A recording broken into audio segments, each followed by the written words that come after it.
dans le prochain épisode de Un si grand soleil. Tandis que Ludo doit faire un choix, Manu veut blanchir Virgile. Sylvain continue quant à lui de mentir à Julie. Attention, les paragraphes qui suivent contiennent des spoilers sur l'épisode d'Un si grand soleil diffusé lundi soir sur France 2. Si vous ne voulez rien savoir, ne lisez pas ce qui suit. Lundi 25 septembre 2023 dans Un si grand soleil. Ludo doit faire un choix. Jade et Ludo ont passé la nuit ensemble et ce dernier se réveille quelque peu déstabilisé. Tandis que Jade a l'impression qu'ils ne se sont jamais vraiment quittés, Ludo est mal à l'aise et esquive la conversation. Jade lui rappelle alors qu'il ne lui doit rien et qu'elle comprendrait si ce n'était que l'histoire d'une nuit. Après l'avoir embrassé, Ludo se rend à la ferme complètement débraillé, ce qui n'a pas échappé à Noémie. Ludo lui fait alors croire qu'il a eu une panne de réveil. Lorsque la jeune femme lui apprend qu'elle a déniché le gîte parfait pour leur escapade, Ludo esquive, préférant reporter leur discussion à plus tard.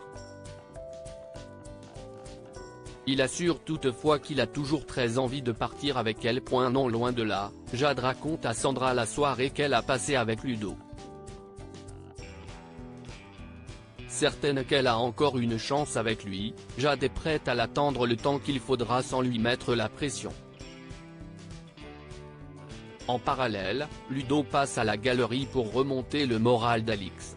Seulement, celle-ci commence à en avoir assez qu'on la traite comme une personne malade. Elle change donc de sujet et interroge Ludo pour savoir où il en est avec son harem. Le jeune homme avoue donc avoir recouché avec Jade même s'il doit partir avec Noémie dans quelques jours. Ne souhaitant faire de mal à personne, il sait qu'il va devoir prendre une décision et vite. Peu après, il appelle Jade et s'excuse d'être parti précipitamment ce matin. Au moment où elle cherche à savoir s'ils regrettent leur nuit d'amour, Ludo répond que ce n'est pas le cas.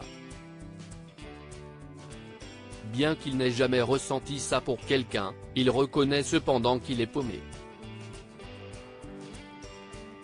Il avoue ensuite avoir besoin de temps pour se retrouver et savoir où il en est.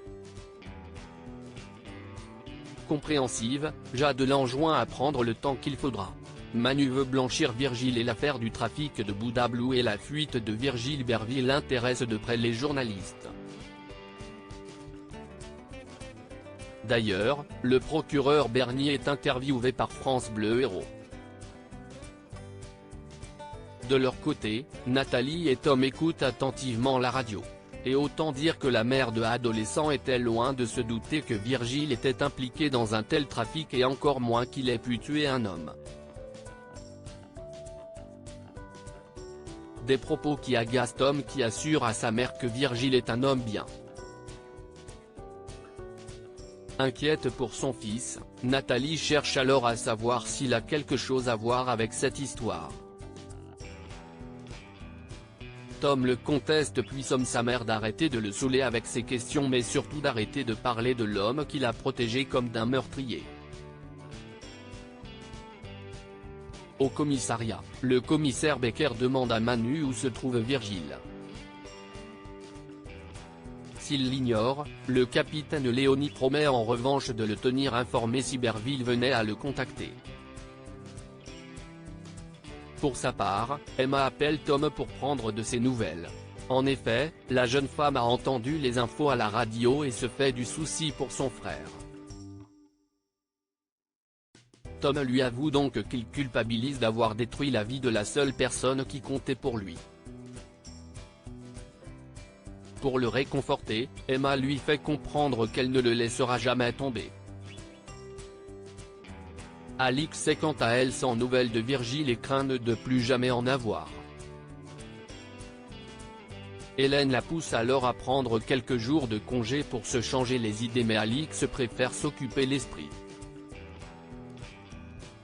En parallèle, Manu confie à Ève que le départ de Virgile l'affecte.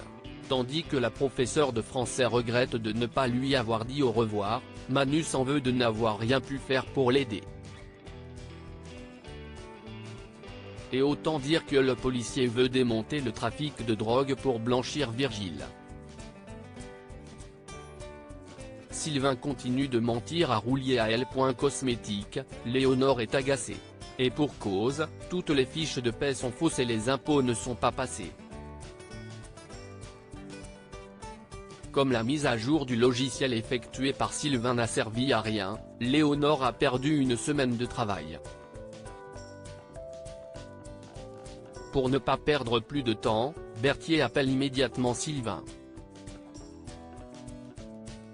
Pendant ce temps, Hakim fait une petite collecte au commissariat pour l'anniversaire d'Alex. En fin de journée, Sylvain appelle Julie. S'il lui fait croire qu'il est en train de rentrer de Majorque, le jeune homme est en réalité sur le port de la Grande Motte. Les amants prévoient ensuite de se retrouver à l'hôtel le lendemain. Alex, qui a entendu la fin de leur conversation, questionne donc sa compagne qui prétend qu'elle était au téléphone avec des marcheurs.